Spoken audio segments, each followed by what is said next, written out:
Good day, I'm Marshawn Chrysler, and this is WAJ News.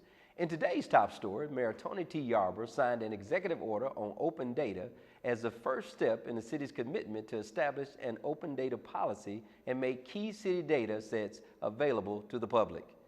Establishing an open data policy and practice is a critical part of Jackson's partnership with What Works Cities, the Bloomberg Philanthropies-funded national initiative launched in April 2015 to enhance cities' use of data and evidence to improve residents' lives. The city will work with Sunlight and Center for Government Excellence at Johns Hopkins University to help city make data available to the public in a more useful and responsive way. The city will also establish a plan to share open data updates and outcomes with the public and begin incorporating external stakeholders. The City of Jackson's National Project Homeless Connect and Central Mississippi Continuum of Care will host a week of events for Project Homeless Connect, beginning Tuesday, September 15th, with a service fair day in Pondexter Park from 8:30 a.m. to 1 o'clock p.m. Services provided will include medical assessments, employment services, free residential treatment, and more. Wednesday, September 16th, there will be a picnic in Pondexter Park from 1 p.m. to 3 p.m. And Thursday, September 17th, the 7th Annual Homeless Conference will be at Galloway United Methodist Church at 305 North Congress Street from 8 a.m. to 1 p.m. For more information, contact Kathy Funches, Homeless Coordinator, Department of Human and Cultural Services at 601-960-2178 or 960-1572.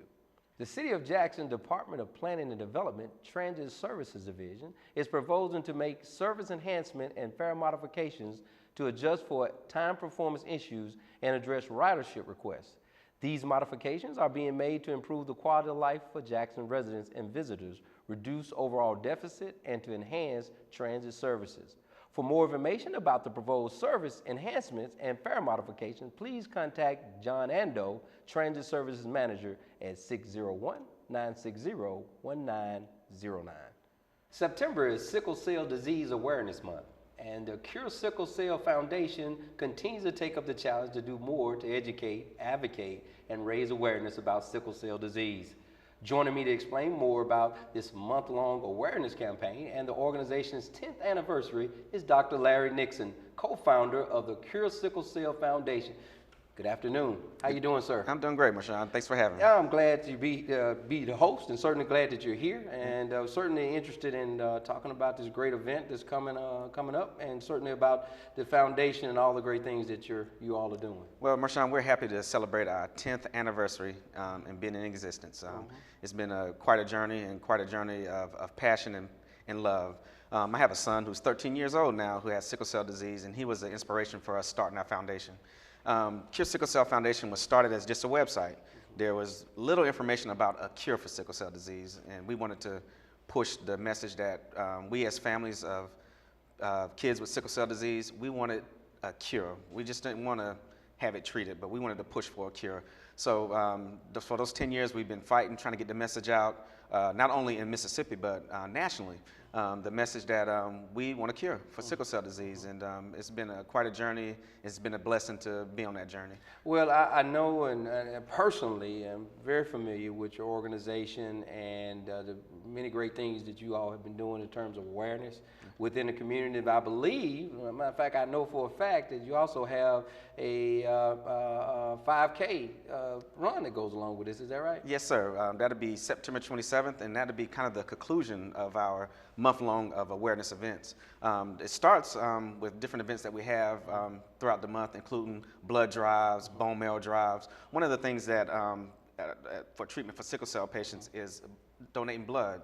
By donating blood, you could prevent strokes in kids. There's about a 10% risk of kids from anywhere between 4 to 18 of having a stroke, which is one of the highest risk of strokes in any given population in any given disease. So one of the things you could do is donate blood. You also could donate bone marrow. And we have a big celebration towards the end. And on September 26th, first, we have a rock and soul celebration of a concert. And it's going to be at Doolin Hall. And we're going to be celebrating with various Mississippi artists, just having a great time. Also, we're going to have our 5K walk, run, ride. It'll be downtown Jackson, right in the heart of the city, where we'll also introduce our new office, which is also downtown. along that route. You know, if you want to come out and walk, you just show up at 3 p.m.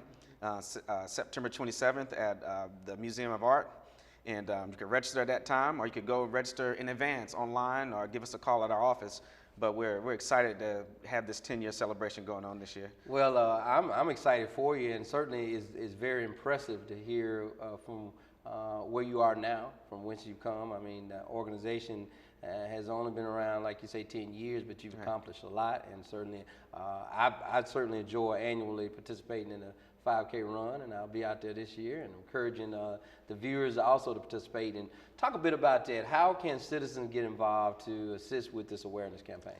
Well, there's a few things that we say. We want people to advocate for our sickle cell patients, meaning that if you know anybody that has the ability or the means to participate, donate, you know, ask them to. Let them know that sickle cell has been forgotten. You know, right now we're trying to work on making sure that the University of Mississippi, our sole provider of care for sickle cell patients in the state, have adequate resources. And when we provide those resources, it speaks volumes. But if they have to sit there and struggle to find a dime to pay for what we need for our community, it is hard for them to justify. But when we pull together as a community, they see it, and they step up, and they know that we want this done. They respond to what the community demands. Okay. Good deal. Why don't you take an opportunity just to tell a little bit about how to contact you or your organization in terms of they want to get involved? Well, certainly. Our office location, I give the address first, is 234 East Capitol Street, right in the heart of Jackson. We're proud to say that address because we're in a central location where people come visit us. Wonderful. Our website is www.curesicklecell.org, and our phone number is 601-853-3402. Just give us a call, find out what we're about, find out how you can participate. We always are comforting families and talking with teachers about how to care for their students that have sickle cell disease. So we want the community to reach out to us as a resource. And we have some exciting things to come up too that we want to announce about now that we have an office in the central location, including one of our training programs, a computer training program for some of our young sickle cell patients and survivors. Well, we're so glad to have you here in the city of Jackson, certainly your foundation and your office. And I can't tell you how excited I am to have you here in the studio. We're going to have you back because this is a very important issue within our communities, especially in an urban environment. So we appreciate your leadership in this effort, okay? Thank you for being such a great guest. Thanks for having me. We'll be right back with WAJ News. What a day, what a day. Time to go. Let's make haste. Not a second to lose, not a moment to waste. A big cat, a great ape, and a sleepy giraffe. Don't stop now, time to go. Let's make smiles and share laughs. Time with mom, fun with dad. That's a cougar, it is. Snap a pic with the fam. What a day to be kids. Lots more stuff to explore. We'll soon be on our way. Let's get cool souvenirs to remember the day. Hit the carousel now. Let's go round and around. Hey, what's under the glass? Oh, and look what I found. Frozen drinks to cool off, and if that's not enough, a fun water slide and a cool splash pad and stuff. Look at that. Here we go. We can ride on a train. I don't know about you. I've got zoo on the brain. What a day, what a day. Lots to see, lots to do. Just one question to ask. How do you zoo?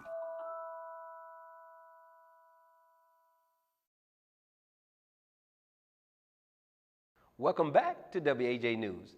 The City of Jackson, in partnership with the Metro Center Mall, is hosting the 2015 Jobs for Jacksonians Career Fair on Wednesday, September 30th, 2015, from 9 a.m. to 2 o'clock p.m. at Metro Center Mall. Over 100 companies will participate in the 2015 Jobs for Jacksonians Career Fair. Hiring companies will conduct on-site interviews. Participants will have the opportunity to speak with key personnel and collect vital information which may lead to future career opportunities. Suggested career fair tips are: come with a positive attitude, dress as you would for an interview, make arrangements for your children before the career fair, bring multiple copies of your resume, and be there when doors open. For more information, contact Jonathan Barnett, Jobs for Jacksonian Coordinator with the City of Jackson at 601-960-0377. The We Are Jackson Food Truck Friday Lunch series kicked off this week at Smith Park. The series is a collaboration of the Mayor's Office, the Jackson Convention and Visitors Bureau, Downtown Jackson Partners, and the Mississippi Museum of Art. It is an effort to support Jackson's growing food truck industry and motivate citizens to visit and eat in downtown Jackson. Food Truck Friday is from 11 a.m. to 1 p.m. every Friday until October the 9th. The City of Jackson recognizes Capital Restaurant Supply as the business highlight for September 2015. The business began in 1949 in a garage apartment on Porter Street in Jackson and later moved to a residence on Highway 80 West in Jackson. Georgette Miller and her husband Bill bought the company in 1990.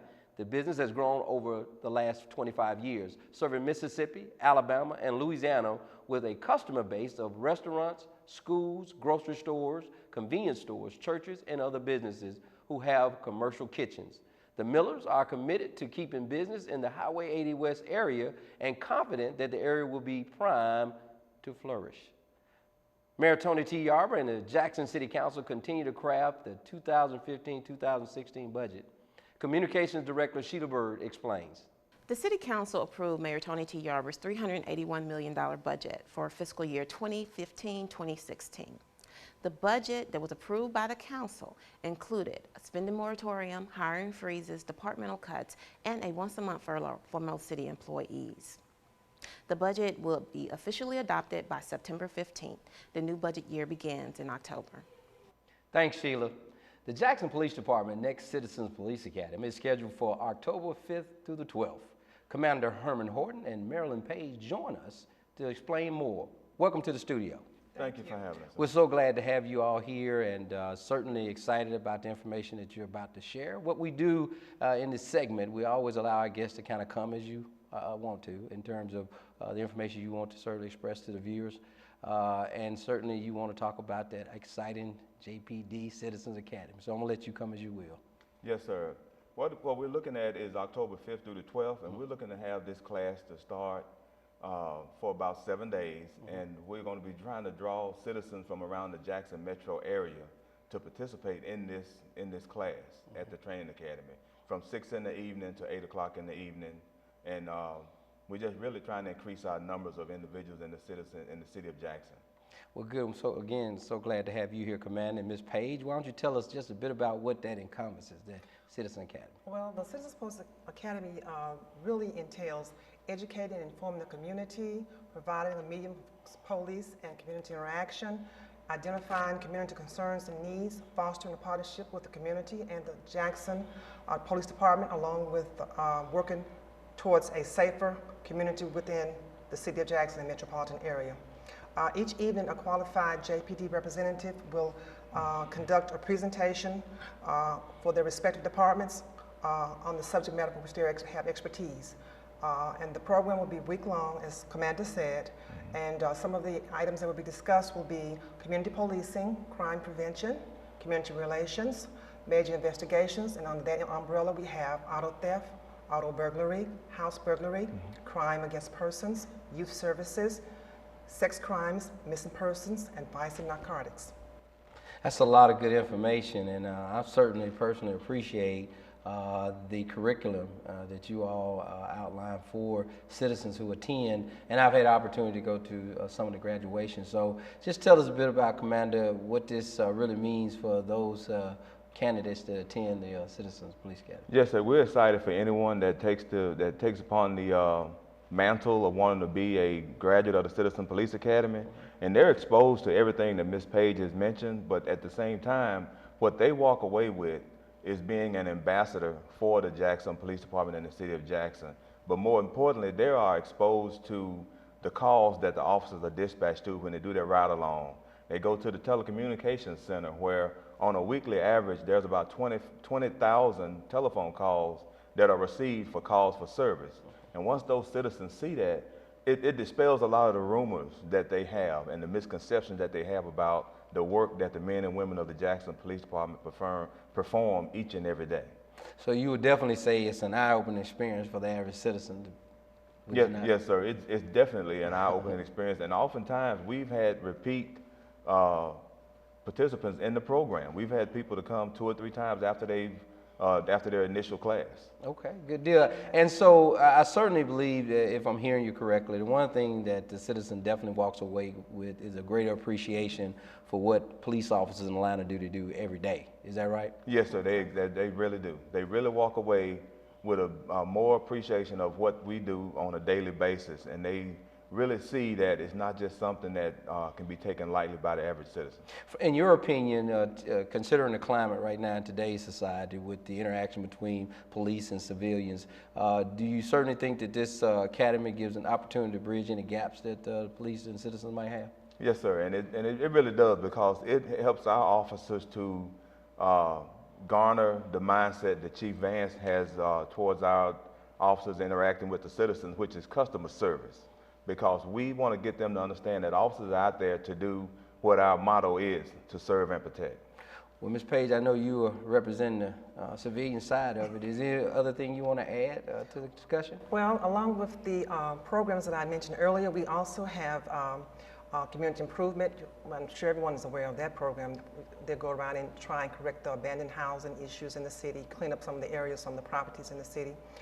We also have a firearm safety class, a driving simulator class, and a shooting simulator class. And also very important would be we will have a tour of the Public Safety Communication Center, which I'm sure everyone will enjoy. We'll give you a better appreciation of when you call in with an emergency, of how the calls are handled, how they're dispatched to the police officers. And we also will have the SWAT and bomb squad doing a presentation out at the pistol range on McDowell Road on that Saturday. And I'm sure the highlight of the class participation would be the ride along in the precinct with the patrol officers in their patrol cars. Each class participant will have their own officer, and they can ride at any precinct they choose. Well, let me just say, wow, quite frankly, just listening to all the information that you have compacted in this 1 week of class in terms of our Citizen Police Academy. I know they're going to get a lot out of it. I wish we had more time, especially for a segment like this, but we're definitely going to have you all back to continue to promote this academy. We're encouraging citizens certainly to attend. Thank y'all so much for being great guests. The deadline for registration is September the 21st. For more information on registration, please call the Office of Community Relations at 601-960-1389 or email Renee Walker at rwalker@jacksonmiss.gov. We'll be right back with WAJ News. The City of Jackson recently initiated the Comprehensive Water Billing System upgrade.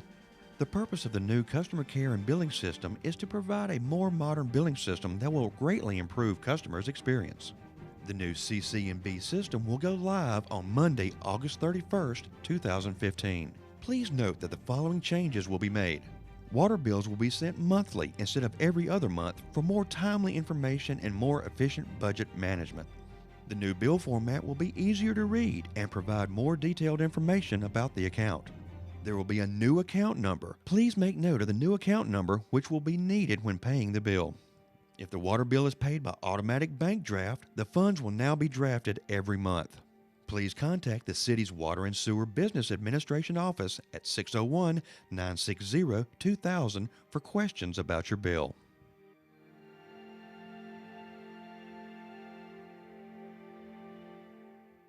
Welcome back to WAJ News. The City of Jackson now offers the NFL Flag League for Youth. The league is open to boys and girls ranging in age from 5 to 12.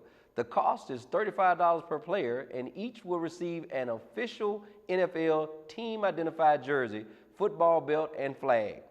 For more information, contact Dustin Stokes, Recreation Coordinator, at 601-960-0653 or email him at dstokes@jacksonmiss.gov. All eyes are on Jackson Public Schools right now as they continue to turn around education in the capital city. I sat down with Superintendent Dr. Cedric Gray to discuss his vision for improving the Jackson Public Schools district. Good afternoon, Dr. Gray. Great afternoon, sir. It is such a pleasure to be in your presence again, and certainly in this opportunity, being here in your neck of the woods here at Jackson Public Schools, and excited about this opportunity. And certainly, as we say all the time at WAJ News, that we want to make sure our guests are certainly open and comfortable, and we're just going to have some conversation about some great things that's going on at Jackson Public School under your leadership. So you just come as you are, and thank you again for letting us be here in your studio. Well, thank you, Mr. Chrysler, and thank you to the City of Jackson for being warm and welcome to old country boy like me. Just grateful to be here, and grateful really to have been assigned for this season to lead Jackson Public Schools. As you are aware, Jackson Public Schools is continuing its mantra, its strategic goal mantra of wearing wigs, having fits, and saying our ABCs. Our ABCs are important to us, but most importantly is our strategic goal mantra of wearing wigs, wildly important goals, W-I-G, wildly important goals. And our three wildly important goals this year are to increase academic achievement and performance. The second is to increase the average daily attendance of our scholars and our staff members. And the last wildly important goal is to attract and retain high-quality employees. That way, everybody's here and everybody's at home each day. So those are our three wildly important goals. And then, of course, we have fits. We have a fit about them. Focused instructional teams. That is, really, we meet and sit and talk about our goals, what they are specifically, the strategies and objectives that go with them, and how we can achieve them. And then, most importantly, what surrounds all of that is we're saying ABCs, and our community is very familiar with that. Because our parents know ABCs are attendance, behavior, and course performance. We have to have our scholars at school every day, so attendance is important. And we need really good behavior in our classroom, so behavior is important. And what is equally important to that is course performance, especially in reading, language arts, and mathematics. And we include science in that as well. So Jackson Public Schools continues to wear wigs, have fits, and say ABCs. And this year, especially, important to us is our attendance. So the month of September would be Attendance Awareness Month, and we're going to have some special programs going on throughout our schools to highlight the attendance of our scholars and our staff persons. So we're excited about that.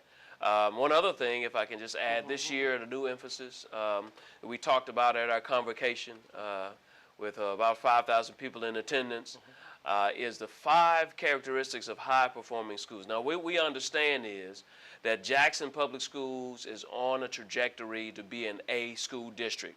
And we have a strategic plan that's solid and in place to do that in about 3 years.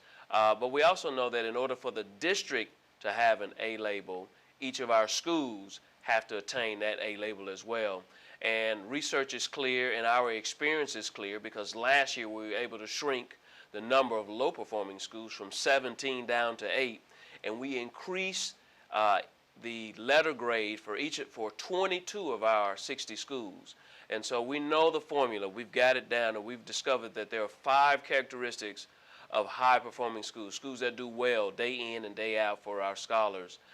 One is scholar academic success. So in order for our schools, those schools that are high-performing have daily, weekly, monthly, and quarterly review of their data, which shows that the scholars are increasing in their academic performance during that time period. So that's one characteristic. Number 2, the second characteristic is effective leadership. We got to have effective principal leadership in our school buildings. We got to have an effective CEO of the school buildings, what I call them as we visit. Third is effective teaching, and not specifically, not just teachers, but teaching, because every adult in the building can be a teacher. Fourth is we also have to have parent and community engagement, which is the reason we're so excited about the City of Jackson, the Jackson Chamber, United Way, and Alignment Jackson process working together to help us with our engagement, along with Parents for Public Schools for Jackson and the Jackson Council PTA. And last but not least, the fifth characteristic of high-performing schools really involves a recognition of our scholars and the adults in the building. We believe that every day you ought to celebrate some successes. Even if that means little secretaries come to school every day for a week And no matter what he's done while he's there, if he's there, that's half the battle. So we celebrate those things. And so that's what Jackson Public Schools is doing this year, and that's why we're on a trajectory to make an A district. Well, Doc, I'm excited about the information you shared with us today, and excited about the future of Jackson Public Schools. And let me just say this, taking the opportunity to thank you for your leadership. Thank you for that recent drive that you had at the beginning of the school year with the Me and Dad March. I was part of that, quite frankly. I really appreciate, Doc, the way you have simplified the process in terms of how we get to A-level schools in our district, and certainly I think that is profound. I think the citizens can appreciate that, the parents and whatnot, and me being a parent of the Jackson Public Schools system, I'm excited about the future of JPS and the direction that we're going in right now, and certainly hats off to you for bringing that style of leadership to the district. Yes, sir. Well, it's a team effort. I may be the face, but the face cannot operate without members of the body doing the same. And so we're excited that the district has taken on an A district attitude. And we're just really excited that for God calling us to this time at this place. Well, I do feel good about the fact that you have such a positive outlook about where we're going, and I have no doubt after hearing you share so much great information with us that we're going to get there, and we'll get there under your leadership. I tell you what, these segments go pretty quick, Doc. Yes, you shared a lot of good information. I'm glad again to be here to be the host of this show, and we'll be back, and I know I'll have you sitting right here telling us all the other good news that's going on in the district. Absolutely. Thank you again for this opportunity. Thank you. Thank you for having me. Have a great day. All right. Now let's turn our attention to Dr. Timothy Quinn with Healthy Jackson. The next upcoming event is going to be awesome. I mean, we're going to outdo the first event. It's going to be hard, but it will be done. Now, this event is going to focus around children and physical fitness and also, good dietary habits. Mayor Yarber and his administration, they helped us put together this task force, and Mayor Yarber is a very strong advocate for children. So we're going to keep the theme on children for our second event. But this time we're going to be at the Metro Center Mall, which is in South Jackson. That's where Mayor Yarber's heart is, and he really feels that that area needs attention. So what we're going to do is we're going to have the Metro Center Mall, and it's going to be like an obstacle course. We're working with the police department, and the police are going to come out and help out. They're going to be like what are called TAC officers. I actually did a lot of time in the military, and I went through officer candidate school. So it's going to be like a drill scenario where the kids are going to be at different stations, and there's going to be music playing. And when the music plays, everybody takes off running, to the next station. That's how you go from one station to another. But when you get to the stations, there are going to be different activities at each station. Like one station might have a police, and he'll be demonstrating how to do some type of physical jumping jacks, and all the kids will have to jump and do it the whole time.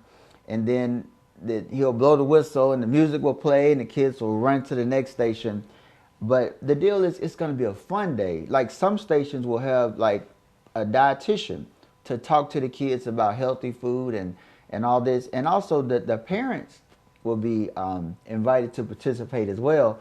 Because we feel that if we want to help the children get healthy, we have to, help them understand the importance. But really, we need to educate the parents, because there are a lot of scenarios where parents might, buy the fast food for their children every night and not really think a whole lot about it.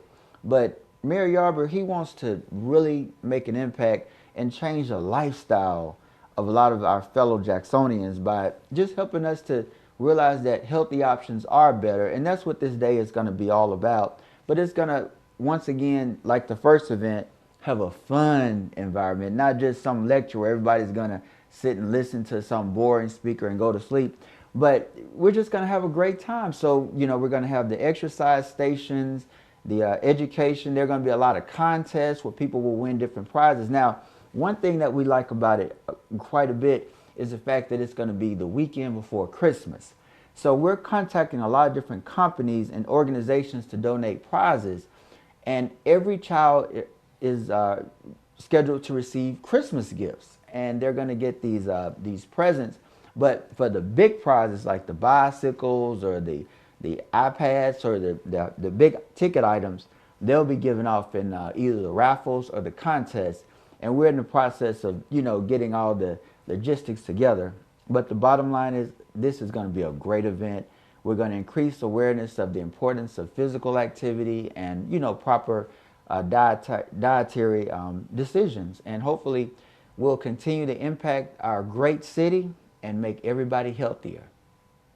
Thanks, Dr. Quinn. We'll be right back with more WAJ News. AmeriCorps strengthens communities and develops leaders through community service. Are you ready to make a difference? AmeriCorps allows you to use your energy and talents to help others while earning money and gaining job skills. If you are age 18 or older, AmeriCorps is waiting for you. Welcome back to WAJ News. The City of Jackson is urging citizens to sign up for the Emergency Alert System Code Red. The system informs you about emergencies and provides other alerts, including boil water notices and evacuation notices. Just visit the city's website at jacksonmiss.gov and click on Code Red. Help to keep our city safe by using Tip 411. Tip 411 allows residents to text or submit tips to police anonymously. All you have to do is simply text your tip to 847-411 and begin the message with JPD. Remember that citizens can submit a request for City Services 311 initiative. 311 provides access to city services and city information. The Service Center allows requests for all non-emergency city services and is available to residents, city businesses, and visitors. Well, that's going to do it for another edition of WAJ We Are Jackson News. For everyone here, thanks for watching WAJ News. I'm Marshawn Chrysler. Good day, Jackson.